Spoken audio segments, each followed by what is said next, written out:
Yes.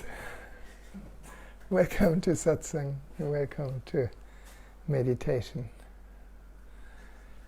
I have to apologize. We had a little technical glitch, so we needed to start a little later, which is always the right time. So a warm welcome to all of you who are also joining us online today. And it's kind of a special day. A special day for me in a way that 72 years ago I opened my eyes to the world for the first time. Today in a little village in Switzerland. And who would have thought that today I'm sitting here in Australia with friends and am connected with many, many people around the world. That's so amazing. It's still,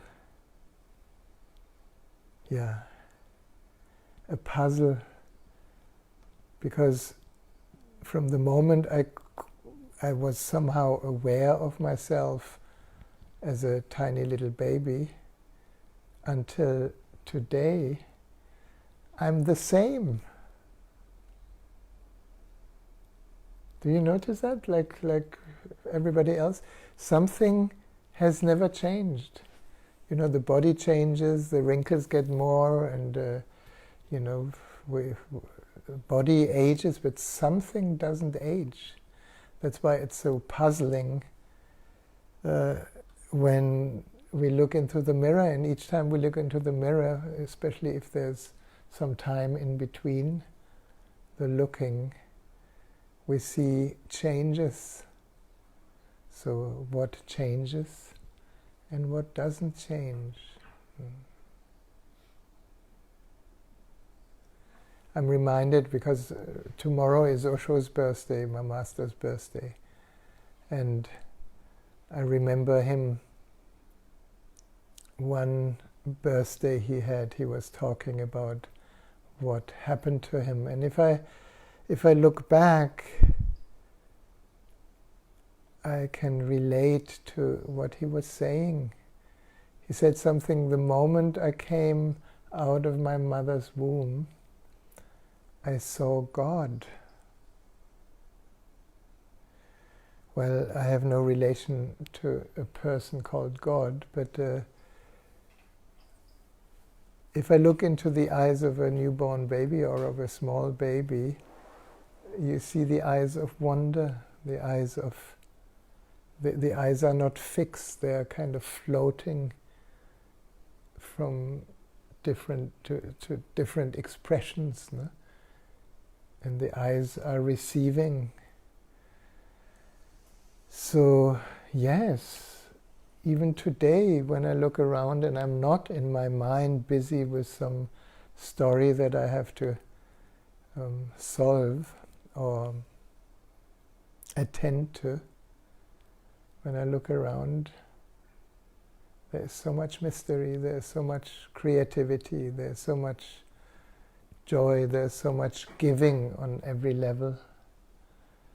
And one of the things that I heard Osho say when he talked about his birth, he said he saw love for the first time. So the divine or the creation or the mystery of nature and love somehow seem to be very, very connected. Love as being the container for all our experiences.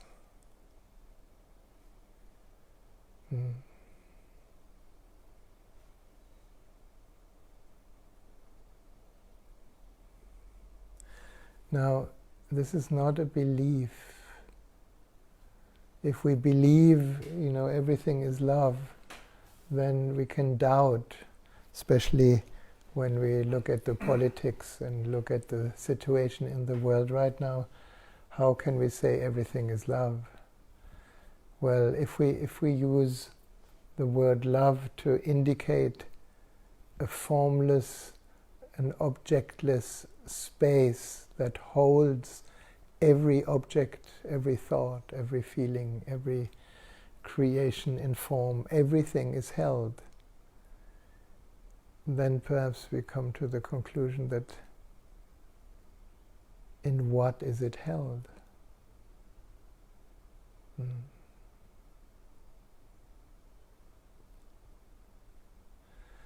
Just recently, I gave a session to a friend, and the beginning of the session, I think everybody can relate to that. The beginning of the session, the friend was kind of very depressed and very somehow down. And we were investigating a little bit, and the story is a sad story. And so the mind would have every reason to be down and to be miserable. And we found that the general underlying energy of whatever was happening was an interpretation that what is happening is wrong. Do you have that sometimes? Something is happening and your mind knows or believes to know that this is wrong, it should not happen. And the ego loves that, of course, because the ego thrives on resistance, on no. No has a lot of power. Yes moves into a flow. No gives you solid boundaries, but also very painful boundaries. So we were exploring this boundary, and instead of trying to break through the wall of no, we were just together exploring the climate of attention, the climate of allowing our attention to go where the mind would not want to go, where the mind would be in resistance, where the mind would be in fight, which then of course creates a belly ache and creates all the tension in the body. And something quite miraculous, I find it always miraculous, even though I've experienced it hundreds of times. Something quite miraculous happened in a few minutes of allowing the relaxed attention, in this case of two people, of two beings, my client and me, when the attention goes directly into the experience rather than the interpretation of the experience. Everything changed. And what changed first was that the world that looked so dark could be dark because there's nothing wrong with darkness. And in the willingness to experience darkness, some kind of stillness was arising, some kind of peacefulness. And we all know this when we step out into nature in a dark night and everything is still. There's something that resonates with our inner stillness. And then that which appeared so threatening and for the psyche so depressing,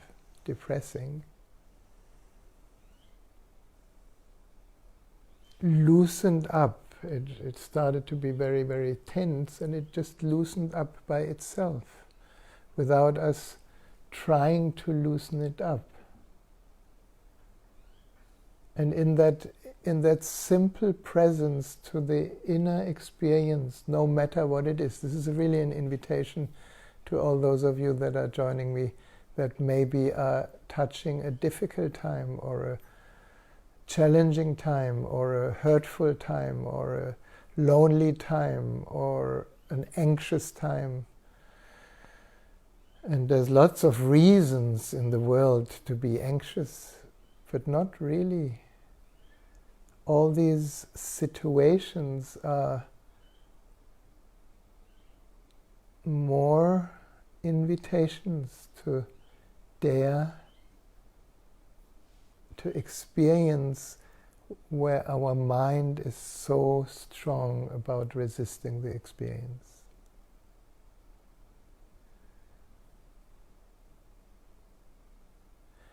And then everything shifts without anybody trying to shift anything. This is for all of us who are great doers. No? We want to fix something.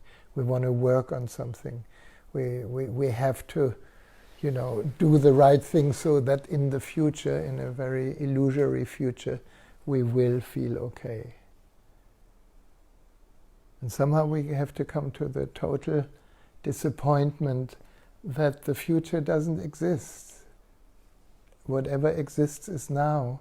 And in this moment, we can be free. Now, the mind that is also sometimes, how to say this, mind and body are one, so that when the mind is obsessively negative thinking, then the body will just surrender to that and get tense. No? So what to do? Again, nothing to do. That's what the famous Zen poet Basho, he explained it with a poem: sitting silently, doing nothing, and the grass grows by itself. Or the silent pond, frog jumps in, plop.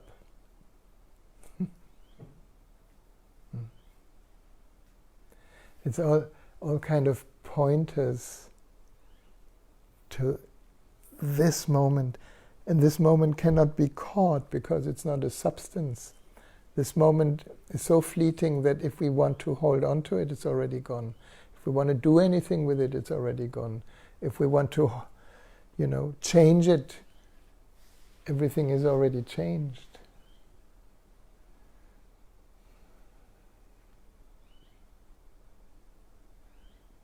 So, why do I say this?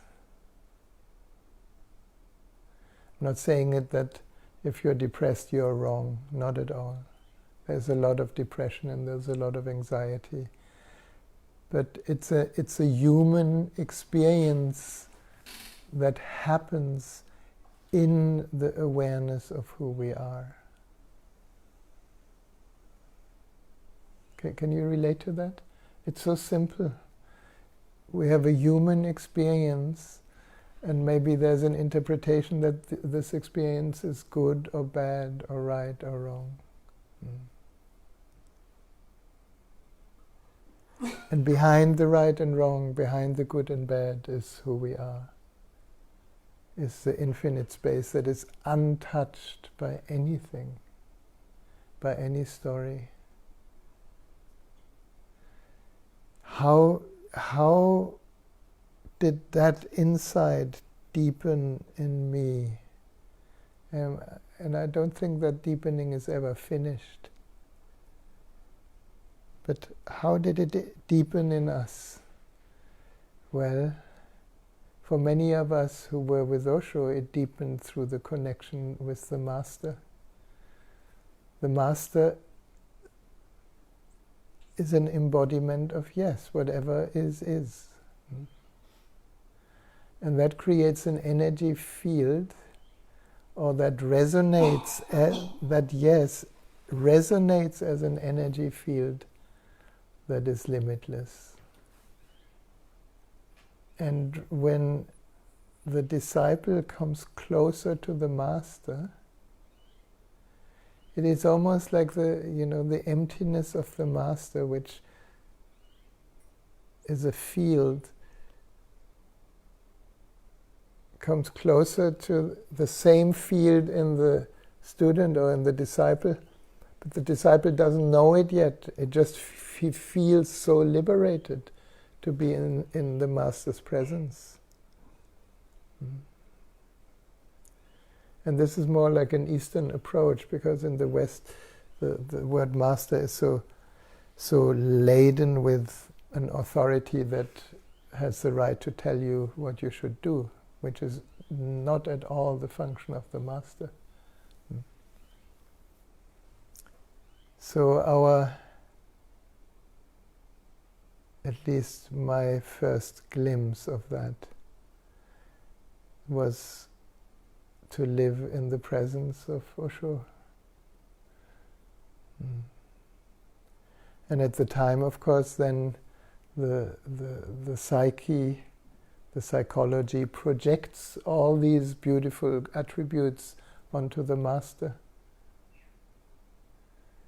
And that happened to at Buddha's times already. And so he already said at the time, when you get attached to me, when you meet me on your way, when you realize your freedom, but you make me responsible for it, kill me. When you meet the Buddha on the way, kill him. I thought that's a very cruel way to see reality, but it's true.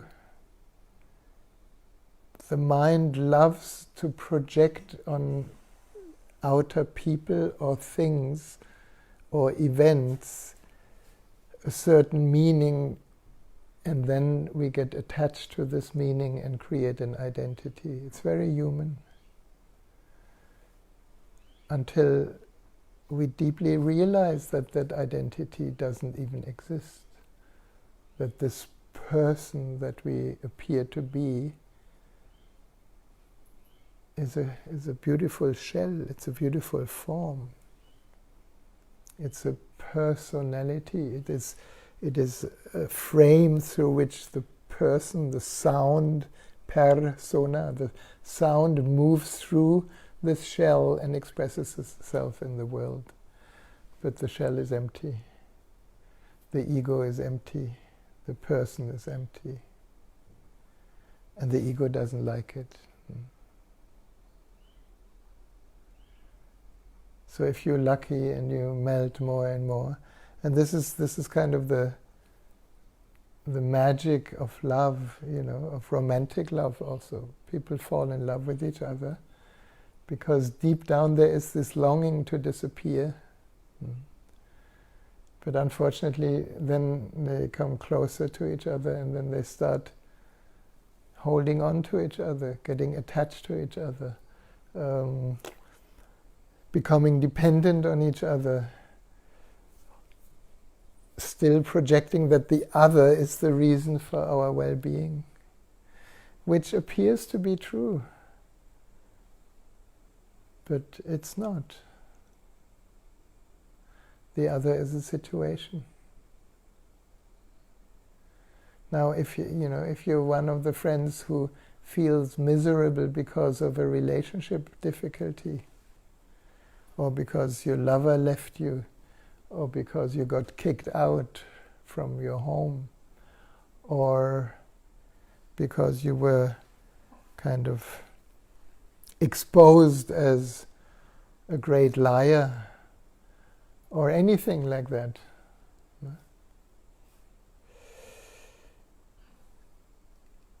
Why is it so painful? Because these situations destroy an image that is dependent on another person. And when the other person is not there in the same role as it started, you freak out because you don't know anymore who you are. And in these moments, I think a good friend or a master is very helpful. Osho kept cutting our heads. We came to Osho with all these immense and endless questions about relationship. And Osho just had a wonderful sharp sword. He just cut it.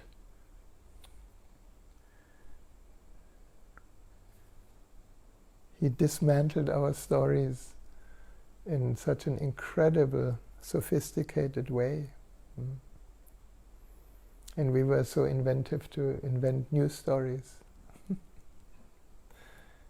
new dramas. It felt like the ashram in Pune at the time was more a marketplace than the normal marketplace. Everything was faster and faster. And Osho encouraged us to go very deep in relationship, to not shy away from any experience.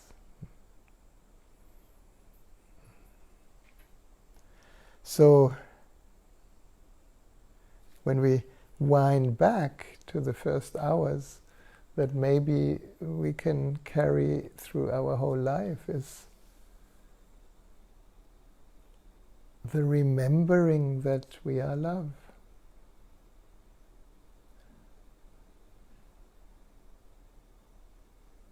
The remembering that that which is aware of everything, from the male aspect we call it awareness, from the female aspect we call it love. It's one field, it's one invisible, boundaryless, infinite reality that is always the same.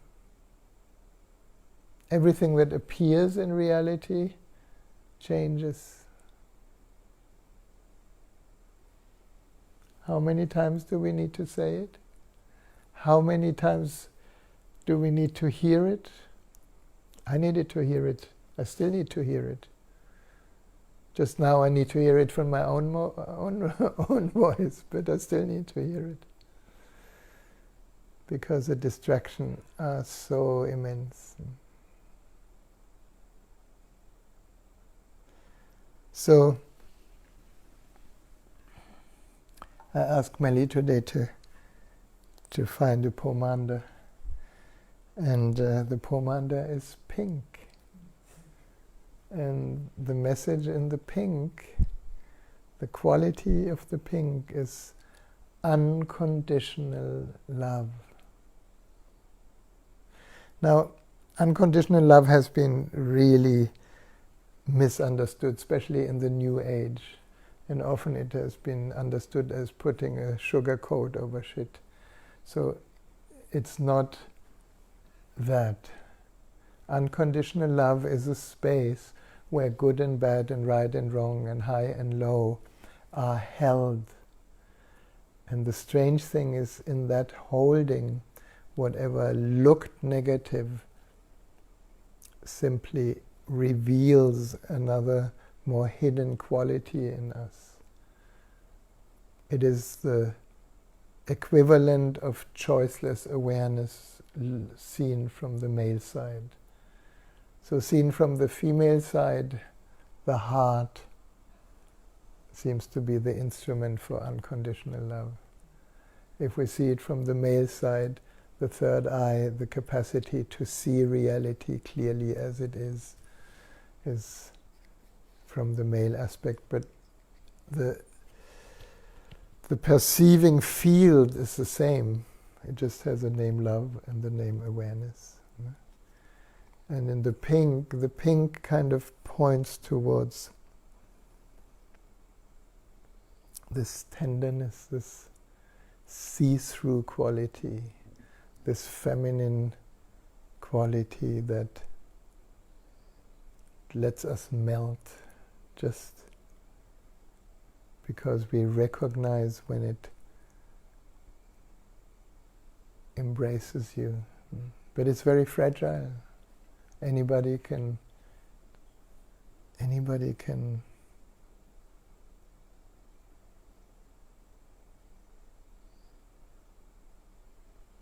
what's the right word? Because it cannot be destroyed, but it can go into hiding. Anybody can bring it into hiding. So shall we try? a few drops of unconditional love on your left palm. And for the friends who don't have Arasoma at home, just imagine a few drops of unconditional love on your left palm.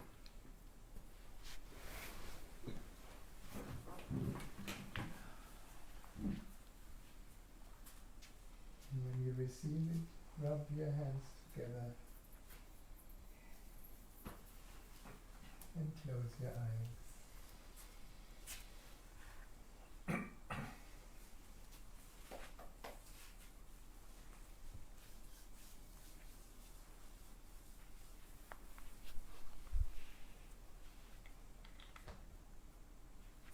And then you can raise your hands high above the head.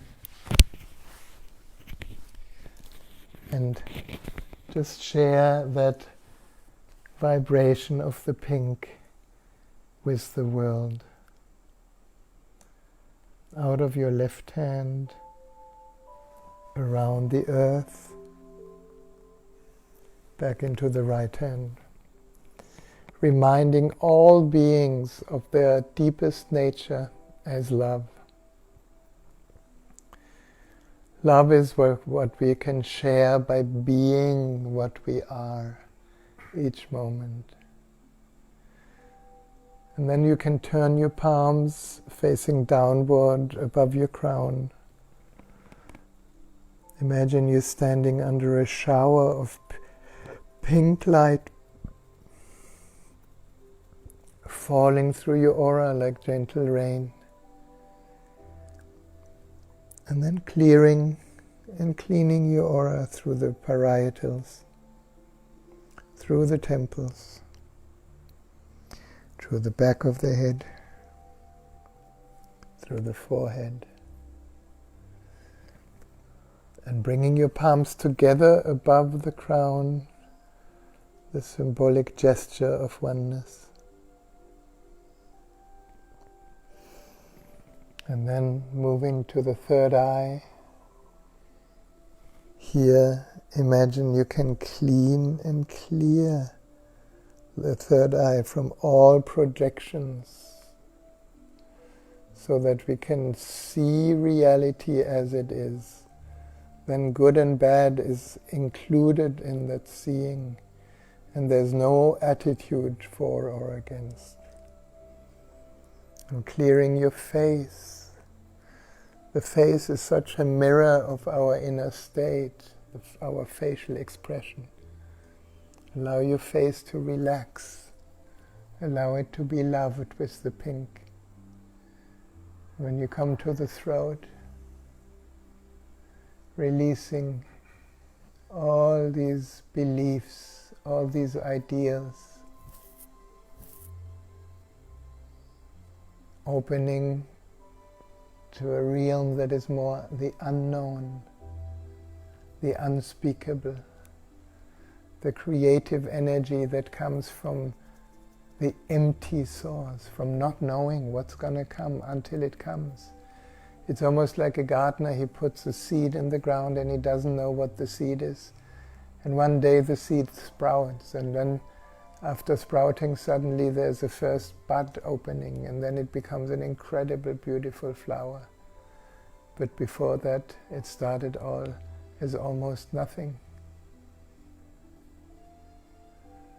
If we allow that creative energy to flow from emptiness into the world, it cannot do harm, because it's an energy of yes. Then moving to your heart, clearing the outer layers of the heart. The heart is often burdened by ideals and shoulds and should nots, and by morality. Just allow this pressure to release from your heart and connect directly with that natural quality of compassion, of love, of care, And that compassion, love and care, of course, needs to first be towards yourself. Because it's only the love to yourself that we can share.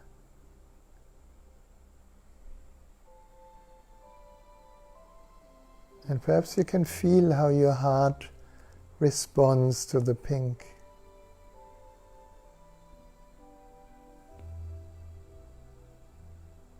This climate that turns into gratitude for what is.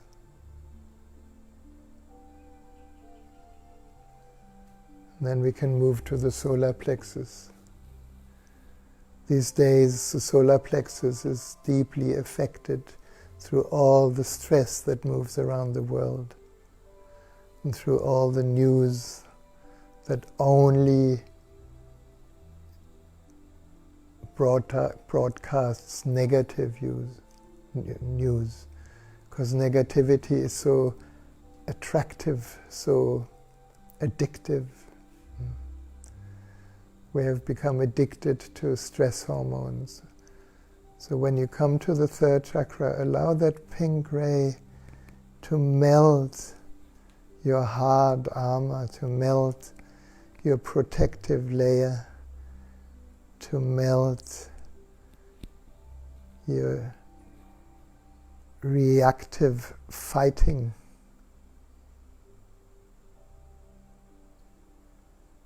Until we can connect with our uniqueness, with the strength of being an individual. There's no one like you in the whole universe on that level. And the joy of it, this creative existence never repeats itself.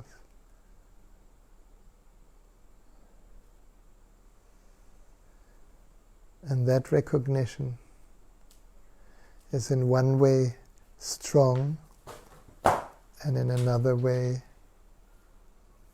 vulnerable. And then you can come to the second chakra, to your lower belly. Opening. Here in the lower belly we hold all these emotions and all these old so-called wounds, like unresolved stories that have kind of embodied themselves into our belly. And it's okay to let the belly open and let the wounds open to the sun and the rain and the wind and to nature. This whole nature is a healing force. And all the way down to the first chakra. Bringing the pink, the quality of unconditional love, to this expression of life called the body. Feel your body. So many thousands of chemical reactions are happening so that life sustains this body. What a miracle. And along the legs, all the way down, connecting with Mother Earth. A good moment to let go. Just letting go, whatever you're ready to let go. It's okay to become completely empty. Empty, empty, empty.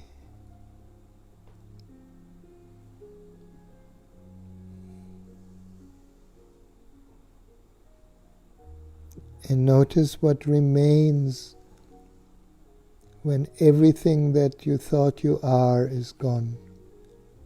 What is here? And now as you come up, allow that pink ray to rise inside your body all the way up.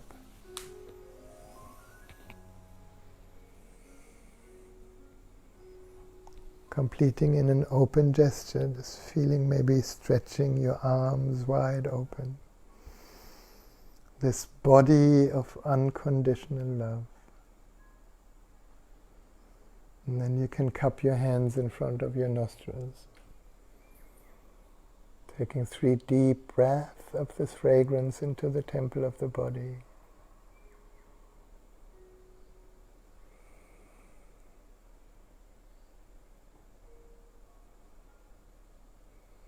Very good.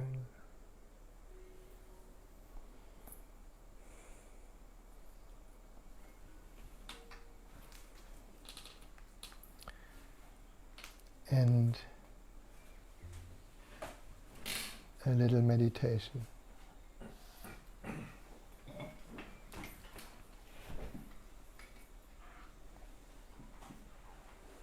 So you can sit comfortably with your spine upright, relaxed, open.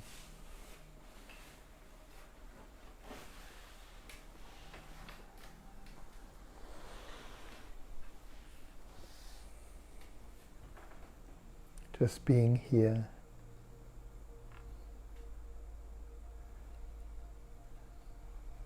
And into this moment of here-ness, I am lighting the light of the candle to unconditional love.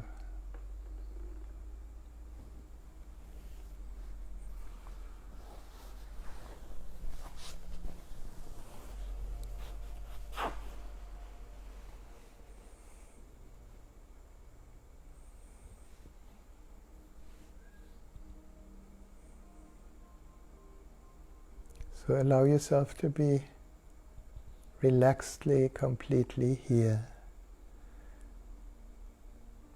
Feel that here-ness in the body, how the body touches the cushion or the chair.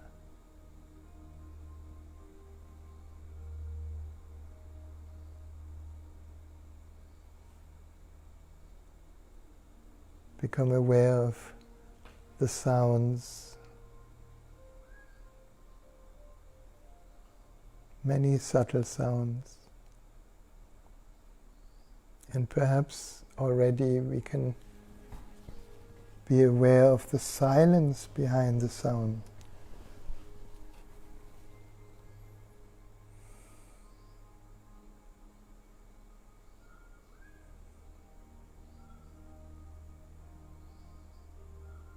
We can only hear the sound through the background of silence.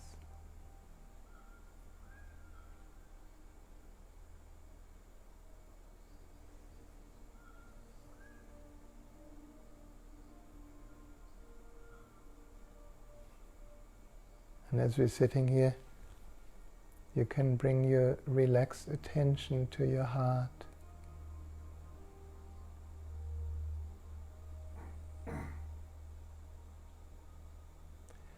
Feel your heart.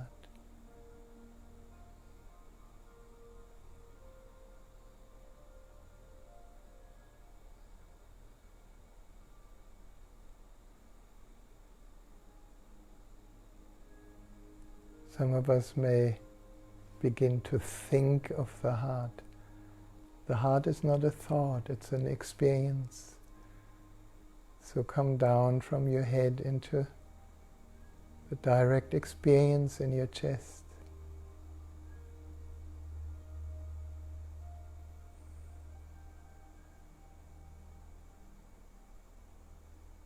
Feel how each in-breath is expanding the experience of this moment.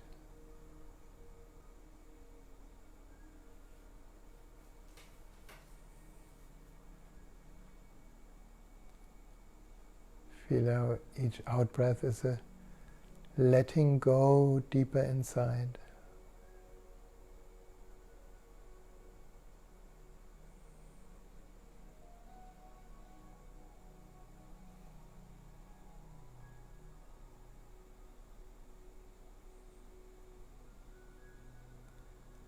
And as we merge and melt deeper, that letting go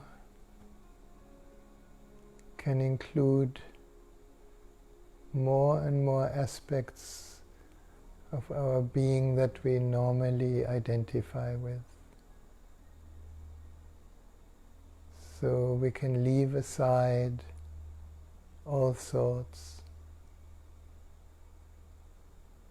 all emotions, all experiences.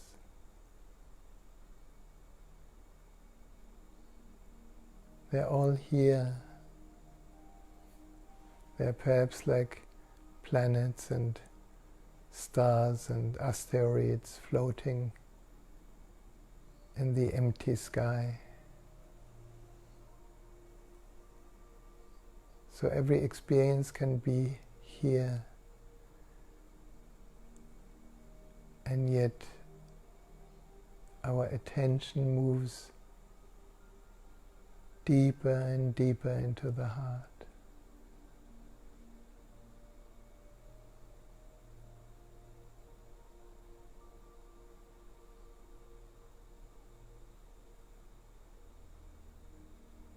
Naturally deeper than all experiences.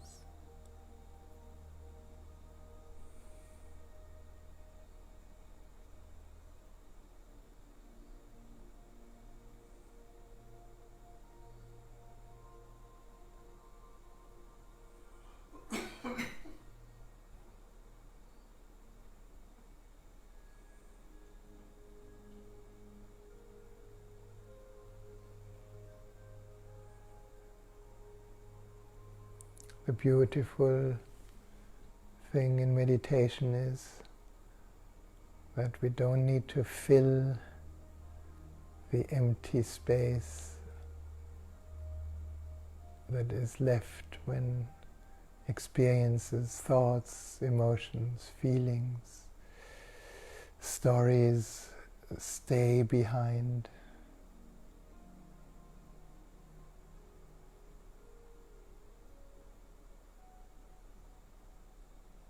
We can naturally rest as love.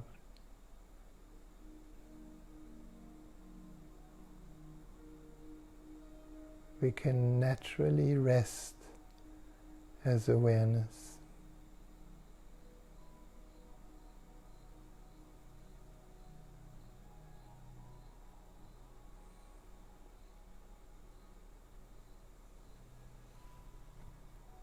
And from here we will sit for a while,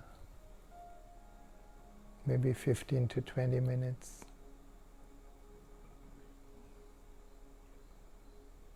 Nothing to do.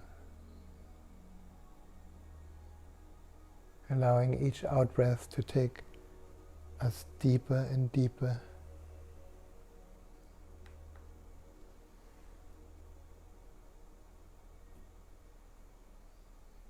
And whatever appears in the body-mind, allowing it to appear and to disappear as we rest as love.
feel this peace.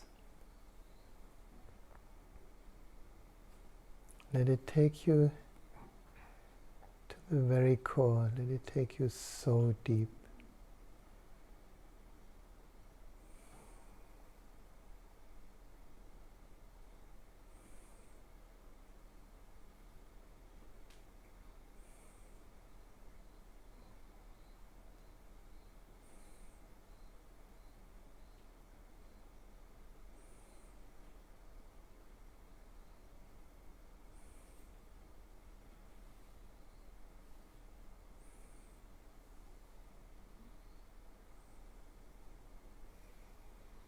And just when we sense it's deep enough, go deeper.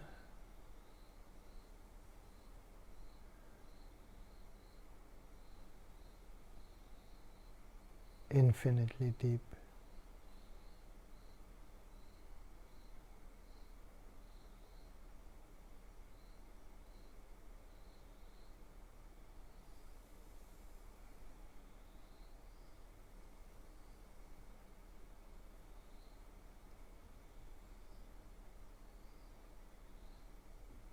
This is a space where fire cannot burn you,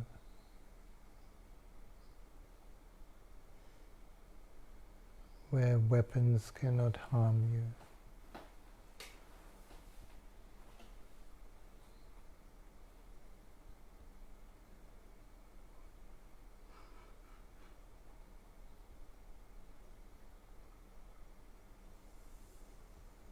Where mind is powerless.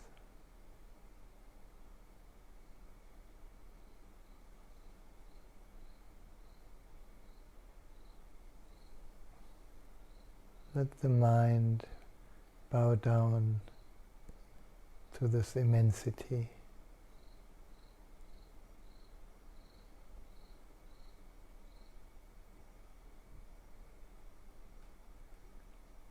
Let the mind become of service to the infinite.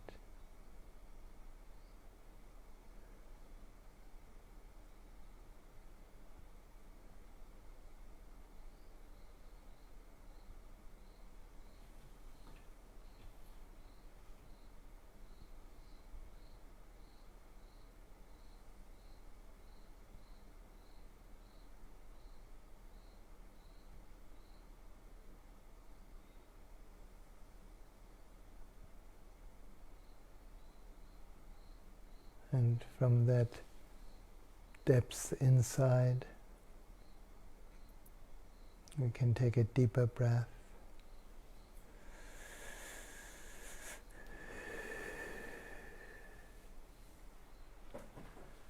And as we gently come back from the formless back into the awareness of form, of this body, of this mind, we can bring with ourselves that infinity.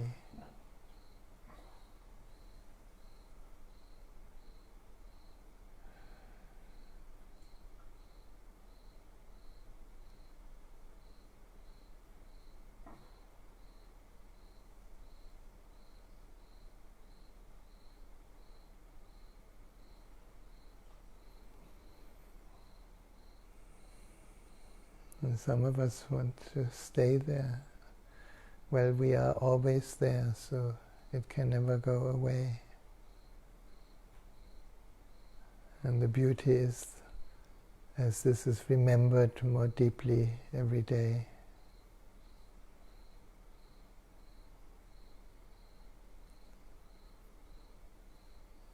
we remember to be a watcher of everything that ever happens.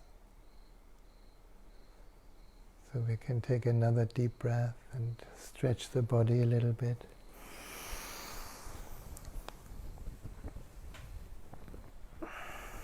Until we find a good moment to open the eyes to a completely new moment here.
Very good.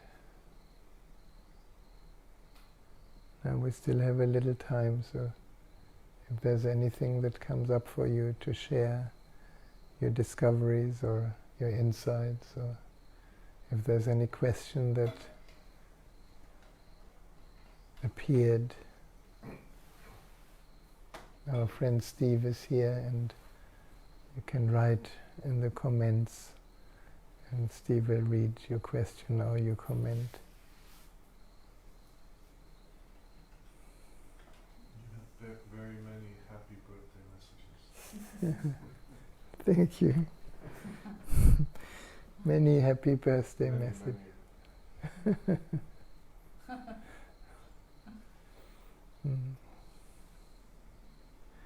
It is a happy birthday. It is. What a happiness. Did you know that the whole existence celebrates when you were born? It's like another Buddha that has taken form until we have forgotten that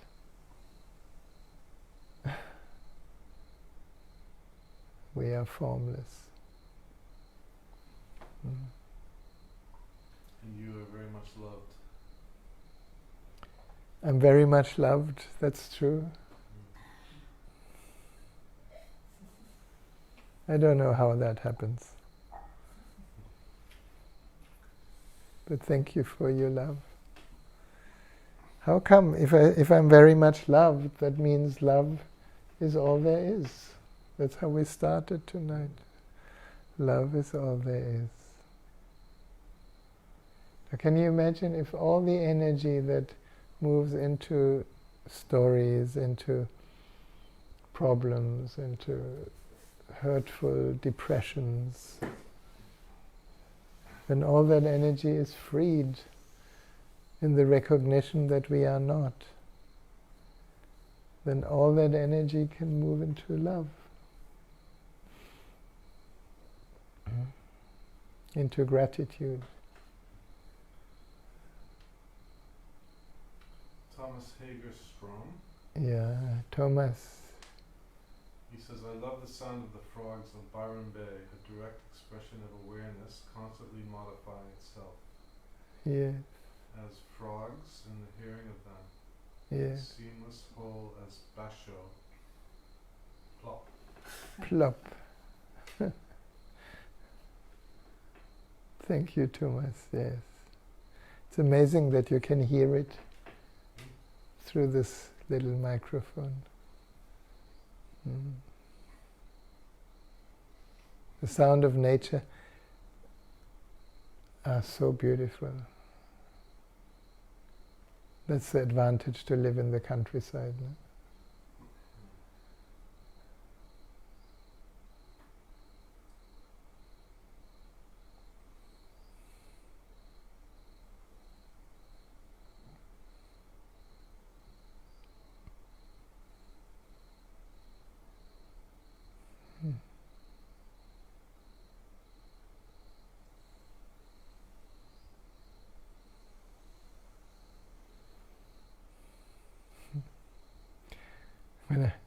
When I watch the screen, there's all these hearts kind of floating upwards.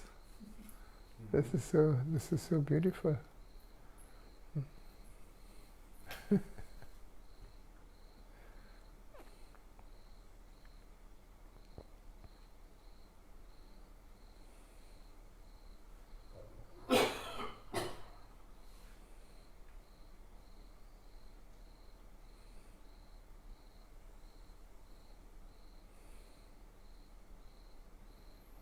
And these hearts, they appear from nowhere, and then there is this little explosion of light, and then they float into the sky and disappear.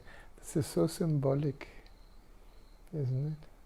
It's like there's nothing to grasp, nothing to hold on to, nothing to identify with. I'm just enjoying the expression of life. So whoever developed these emojis must have been a Buddha. Mm.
Yes.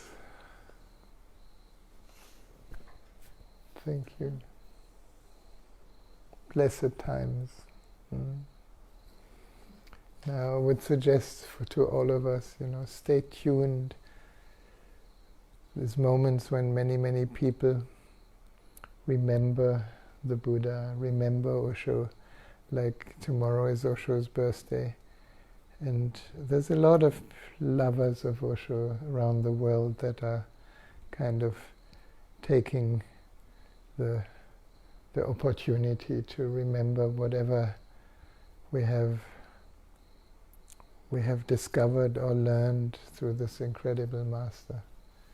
For me, it's one of the most precious, among many other things, it's the most precious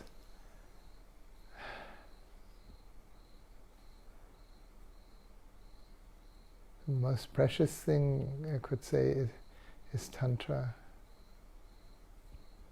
which is just a word for the mystery of life in form, the mystery of energy, the mystery of energy transformation. And if you're interested, there will be,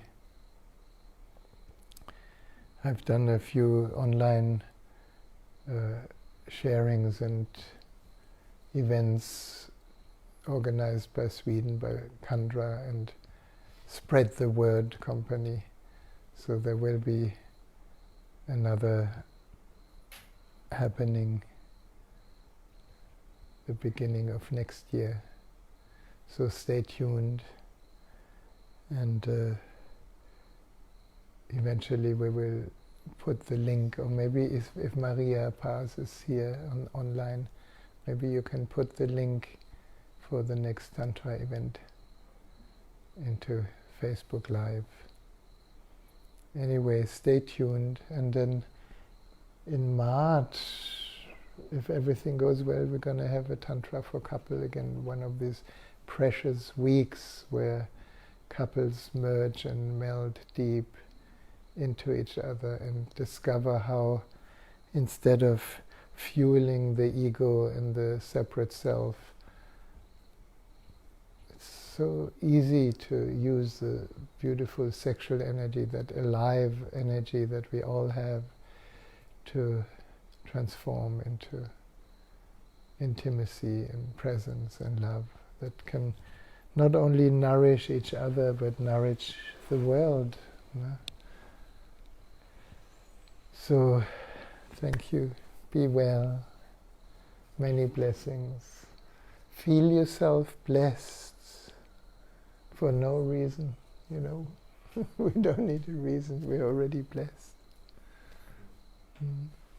Thank you.